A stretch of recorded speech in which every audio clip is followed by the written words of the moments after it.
इंतजार बोलना होगा। Hi everyone, welcome to the channel.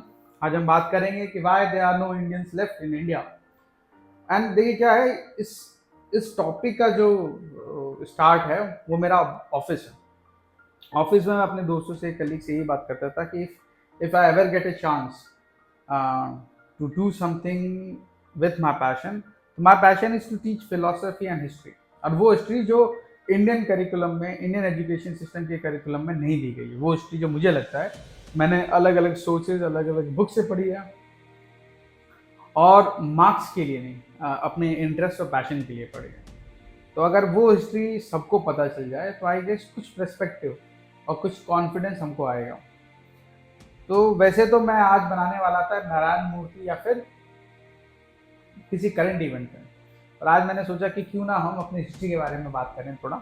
और मैं ट्राई ज़रूर करूँगा कि आने वाले समय में भी जो भी मैंने हिस्ट्री से रिलेटेड या फिलोसफी से रिलेटेड कुछ भी पढ़ा हो, specially Indian mythology, Indian philosophy से कुछ रिलेटेड हो, तो मैं ज़रूर शेयर करना चाहूँगा। पर आज मैं बात करूँगा कि क्यों हिंदुस्तान में अब इंडियंस नहीं रहते। अभी मैं हिंदुस्तान में हिंदू बोलूँगा तो काफ़ी कॉन्ट्रोवर्शियल पॉलिटिकल हो जाएगा, पर मुझे ऐसा लगता है कि क्यों भारत में अब भारतीय नहीं रहते। देखिए 1947 में जब आज़ादी मिली भारत को, तो भारत को तो आज़ादी मिल गई, पर भारतवासियों को आज़ादी नहीं मिली थी। और एक कॉमन भारतवासियों के लिए ये था कि अंग्रेज़ी बोलने वाले चेहरे जो गोरी चमड़ी से अंग्रेज़ी बोला करते थे, अब वो हटकर हिंदुस्तानी चेहरे, भारतीय चेहरे हैं, वो अंग्रेज़ी बोलेंगे। और क्योंकि वो चेहरे भारतीय हैं, उसकी वजह से उनके मन में आस आई, और उनको कहीं ना कहीं उम्मीद जागी कि हो सकता है जो हमारी तरह थोड़ा बहुत दिखते हैं वो हमारा कुछ उद्धार कर दे। उनको वो इतने अनपढ़ तो नहीं बोलूँगा, पर एजुकेशन सिस्टम और राइट्स इतना उनके अंदर कमी थी कि हमारी literacy rate for example 10 to 15% के अराउंड लूम करती थी। और अप्रॉक्स इसलिए बोल रहा हूँ क्योंकि कोई सेंट्रलाइज सिस्टम था नहीं जिसे हम एक्चुअल में डेटा पता कर पाएँ। ये एक अनुमान है, और ये तो डेफिनेशन के हिसाब से है कि हम जो लिखना जानता है या पढ़ना जानता है अपना नाम, उसे हम लिटरेट बोलते हैं। एक्चुअल में मुझे लगता है लेस देन 3%, 2% जो है हमारा लिटरेसी रेट था। Specially those who can speak in English and at least can have a conversation in English, वो लोग काफ़ी कम थे। और अंग्रेज जाने के बाद वो स्पेस खाली था, तो जितने भी अंग्रेजी बोलने वाले व्यक्ति थे सब घुस गए। और जो अभी भी गुलाम थे वो पॉलिटिकली तो शायद गुलाम नहीं रहे, पर मानसिक रूप से जरूर गुलाम थे, और गुलाम रहते ही गए। होना तो ये चाहिए था कि जब देश आज़ाद हो तो जो व्यक्ति अब हिंदुस्तानी दिखते हैं, भारतीय दिखते हैं, अंग्रेजी बोलते हैं, बोलना जानते हैं, वो रेस्ट ऑफ द भारतवासियों को गुलामी की जंजीरों से, मानसिकता वाली जंजीरों से निकाले। पर हुआ उल्टा, उन्होंने उनको भी अंग्रेज बनाना स्टार्ट कर दिया। और यही कहानी थी कि इसीलिए आईआईटी बना, इसलिए आईएम बना। आईआईटी आईएम सुनने में जरूर अच्छा लगता है कि एजुकेशन सिस्टम को हमारा बढ़ावा दे रहा है, पर ऐसा है नहीं। आईआईटी, आप देखिए कोई माँ बाप अपने बच्चों को आईआईटी क्यों भेजता है? वो इसलिए भेजता है ताकि पढ़ने के बाद उसका पैकेज कितने का हो। इससे आईएम में भी यही है कि पढ़ने के बाद, कंप्लीट करने के बाद डिग्री, उस बच्चे की पैकेज कितना है। हालांकि आईएम में ये होना चाहिए कि आईआईटी आईएम पास आउट होने के बाद जो बच्चे निकल रहे हैं उन्होंने इंजीनियरिंग की फील्ड में, बिजनेस की फील्ड में क्या नई चीज़ की है, पर ऐसा है नहीं। जैसे प्राइम एग्जाम्पल बताता हूँ, क्रिकेट जो है, देखिए क्रिकेट जो है वो 1812-15 में अंग्रेज़ों ने लेके आया था, और ये एलीट क्लास लोग खेला करते थे। अंग्रेज़ के जो हायर रैंक थे, ऑफिशियल्स थे, वो खेलते थे।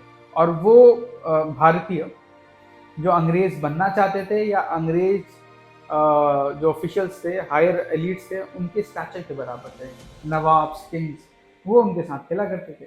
धीरे धीरे क्या हुआ, अंग्रेज़ों को भारतीयों की ज़रूरत पड़ने लगी एडमिनिस्ट्रेशन के लिए, तो सिविल सर्विसेज की जॉब उन्होंने खोल दी। जो सिविल सर्विसेज पहले अंग्रेज़ करते थे, अब वो भारतीय भी करने लगे। धीरे धीरे भारतीयों को अंग्रेज़ी भी आने लगी, उनके स्टैंडर्ड ऑफ लिविंग भी as per the norms of British India वो भी बढ़ने लगे, और धीरे धीरे वो भी खेलने लगे।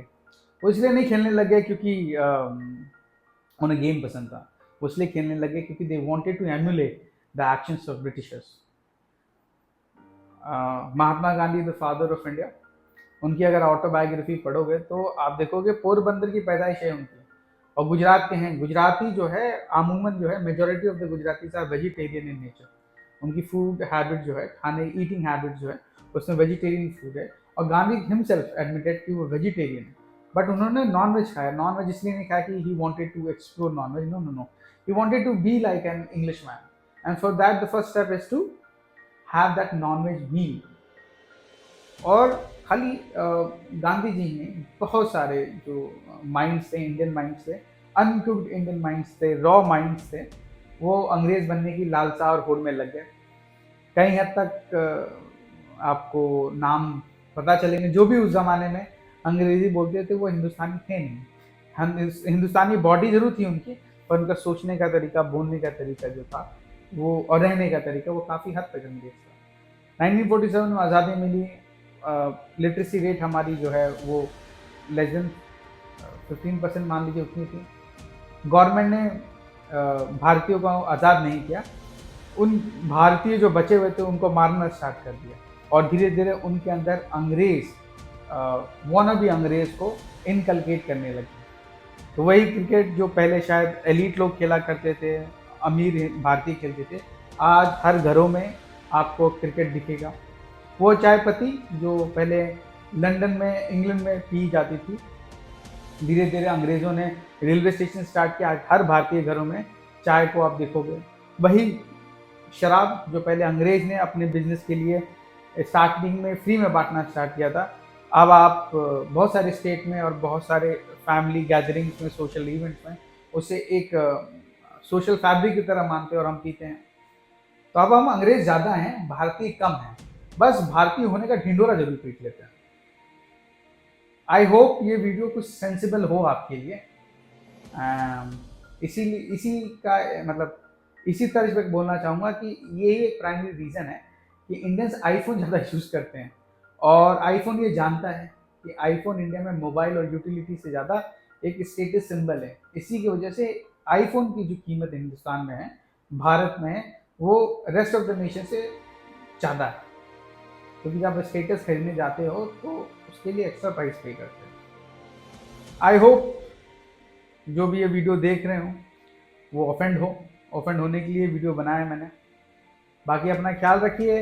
अगर वीडियो सेंस बनता है तो बहुत अच्छी बात है, नहीं बनता तो मुझे कमेंट में बताइए। मैं ट्राई करूँगा कि और अगले वीडियो में एटलीस्ट जो भी नॉलेज पास ऑन कर रहा हूँ, जो भी ज्ञान दे रहा हूँ, वो थोड़ा और सेंसिबल दे पाऊँ। बाकी आई एडमिट कि मैं ट्राई करूँगा ऐसे ही रैंकिंग के साथ आपको अगले वीडियो में मिलूँ। ख्याल रखिए, गुस्सा कीजिए, बाय बाय।